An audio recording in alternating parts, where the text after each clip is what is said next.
নাহমাদুহু ওয়া নুসাল্লি আলা রাসূলিহিল কারীম।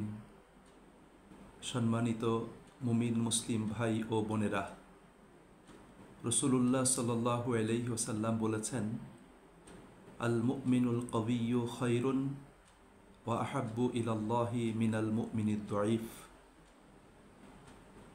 একজন সুস্থ সবল শক্তিশালী মুমিন ব্যক্তি আল্লাহ পাকের কাছে একজন দুর্বল অসুস্থ মুমিন থেকে অনেক বেশি প্রিয় এবং উত্তম।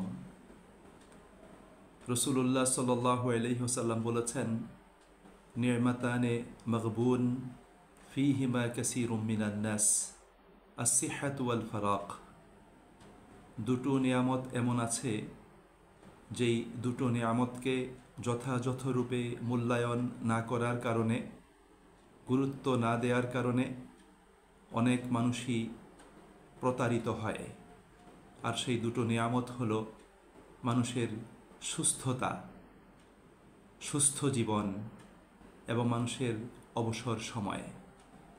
অর্থাৎ সুস্থ জীবনটাকে, সুস্থ সময়টাকে যদি মানুষ কাজে না লাগায়, মূল্যায়ন যদি না করে, অবসর সময়গুলোকে যদি কাজে না লাগায়, তাহলে সে মানুষ ধোঁকার ভিতরে পড়ে যাবে, প্রতারিত হবে এবং ক্ষতিগ্রস্ত হবে। সম্মানিত ভাই এবং বন্ধুরা, আমরা মুমিন হিসাবে আমাদেরকে সুস্থ থাকতে হবে, এটা আল্লাহ রাব্বুল আলামিন চান এবং এটা রাসূল করিম সাল্লাল্লাহু আলাইহি ওয়াসাল্লামের নির্দেশনা। আমাদেরকে সুস্থ থাকতে হবে মহান আল্লাহ পাকের জন্য। আমাদেরকে সুস্থ থাকতে হবে আল্লাহ তাআলার নির্দেশ অনুযায়ী কাঙ্ক্ষিত মানের আমল এবং ইবাদতের জন্য। সুস্থ থাকতে হবে দ্বীনের প্রচার প্রসার এবং প্রতিষ্ঠার জন্য। আমাদেরকে সুস্থ থাকতে হবে জিহাদ ফি সাবিলিল্লাহ তথা আল্লাহ তাআলার জমিনে আল্লাহ পাকের দ্বীন কায়েমের জন্য।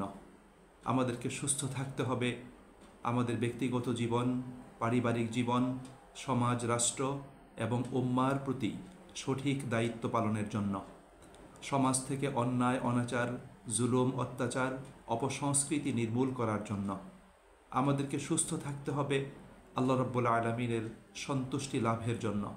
আমাদেরকে সুস্থ থাকতে হবে আমাদের প্রত্যেকের জীবনকে সুন্দর করতে, জীবনে উন্নতি এবং সমৃদ্ধি লাভ করতে। আমাদেরকে সুস্থ থাকতে হবে সুখী সুন্দর জীবনযাপন করার জন্য। সম্মানিত ভাই এবং বন্ধুরা, এই পৃথিবীতে আল্লাহ রাব্বুল আলামিন আমাদেরকে তার খলিফা হিসেবে তার খেলাফতের দায়িত্ব দিয়ে প্রেরণ করেছেন। সুতরাং আমরা শুধু নিজের জন্যই বাঁচব না, আমাদেরকে বাঁচতে হবে আমাদের পরিবারের জন্য, আমাদের সমাজের জন্য, আমাদের একটি সুন্দর, শান্তিময়, নিরাপদ কমিউনিটি এবং সভ্যতা বিনির্মাণের জন্য। আমাদেরকে বাঁচতে হবে আমাদের দেশ ও জাতির সার্বিক কল্যাণের জন্য। সম্মানিত ভাই এবং বন্ধুরা, সেজন্য আমাদের প্রত্যেককে আমাদের জীবনের সুস্থতাকে, বেঁচে থাকাকে আল্লাহ রাব্বুল আলামিনের নিয়ামত হিসাবে মূল্যায়ন করতে হবে এবং আমাদের সুস্থতার জন্য, আমাদের বেঁচে থাকার জন্য আল্লাহ রাব্বুল আলামিনের শুকর আদায় করতে হবে, তার কৃতজ্ঞতা প্রকাশ করতে হবে এবং সুস্থ থাকার জন্য আল্লাহ রাব্বুল আলামিনের দরবারে আমাদেরকে দোয়া করতে হবে। যেমন রাসূল করিম সাল্লাল্লাহু আলাইহি ওয়াসাল্লাম বলেছেন, সালুল্লাহাল আফওয়া ওয়াল আফিয়া ওয়াল মুআফাত। তোমরা আল্লাহ পাকের কাছে ক্ষমা প্রার্থনা করো, আল্লাহ পাকের কাছে সুস্থ জীবনের জন্য প্রার্থনা করো এবং আল্লাহ রাব্বুল আলামিনের কাছে তোমরা নিরাপত্তা, শান্তি এবং প্রশান্তির জন্য প্রার্থনা করো। সম্মানিত ভাই এবং বন্ধুরা, আমাদের প্রত্যেককে আল্লাহ পাকের দরবারে দোয়া করার পাশাপাশি আমাদেরকে সুস্থ থাকার জন্য আমাদের প্রত্যেককে চেষ্টা করতে হবে। এখন আপনি আমি কিভাবে সুস্থ থাকব? সুস্থ থাকার জন্য আমাদের দরকার সঠিক খাদ্যাভ্যাস। আমাদেরকে সঠিক নিয়মে শরীরটাকে সুস্থ রাখতে, নিজে বেঁচে থাকতে, শক্তি এবং সামর্থ্য অর্জন করতে সঠিক খাদ্য আমাদেরকে গ্রহণ করতে হবে এবং নিয়ম মোতাবেক খাদ্য আমাদেরকে গ্রহণ করতে হবে। পরিমিত ব্যায়াম করতে হবে, রেগুলার শারীরিক এক্সারসাইজ এটা আমাদেরকে করতে হবে, প্রয়োজনীয় বিশ্রাম গ্রহণ করতে হবে, সৎ চিন্তা এবং সঠিক কাজ জীবনে সম্পাদন করতে হবে, পারিবারিক প্রশান্তিদায়ক পরিবেশ তৈরি করতে হবে, নিয়মতান্ত্রিক ইবাদত করতে হবে, মানসিক চাপ কমাতে হবে এবং অলসতা পরিহার করে আমাদেরকে পরিশ্রম করতে হবে। সম্মানিত ভাই এবং বন্ধুরা, মনে রাখতে হবে অতি ভোজন যেমন স্বাস্থ্যের জন্য ক্ষতিকর, আবার অতি ঘুম এটাও সুস্বাস্থ্যের জন্য ক্ষতিকর। মানুষ যতক্ষণ কর্মঠ থাকবে, কর্মময় জীবনে ব্যস্ত থাকবে, ততক্ষণ মানুষ সে সুস্থ থাকতে সক্ষম হবে। মানুষ যখন সৎ চিন্তা করবে, সৎ কাজ, সঠিক কাজ করবে, মানবতার কল্যাণে কাজ করবে, দেশ ও জাতির কল্যাণে কাজ করবে, তখন মানুষ কিন্তু সে সার্বিকভাবে সুস্থ থাকবে।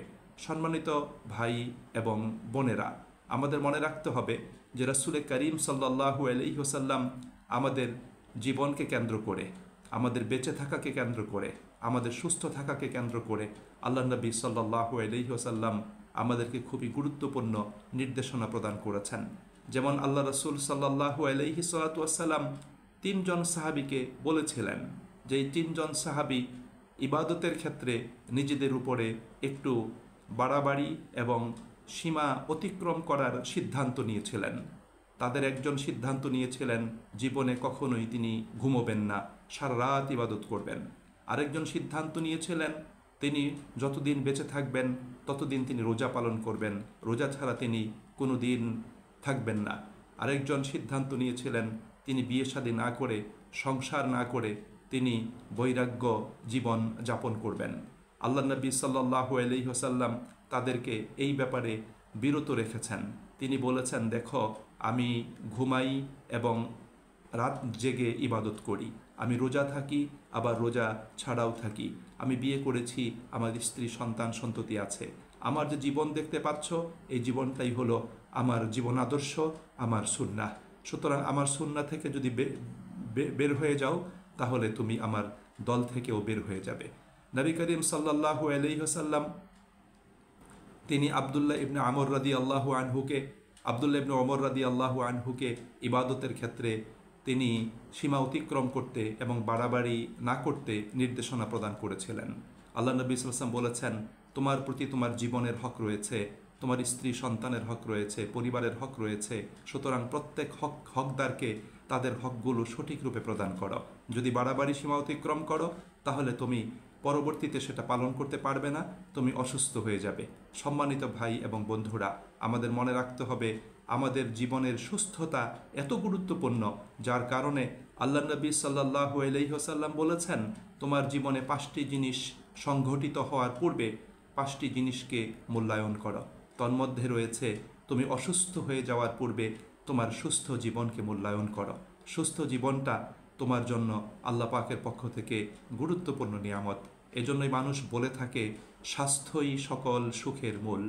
আপনি যদি সুস্থ থাকেন তাহলে আপনার মনটাও সুস্থ থাকবে এবং সুস্থ দেহে সুস্থ মনে আপনি শান্তিময় জীবন লাভ করতে সক্ষম হবেন।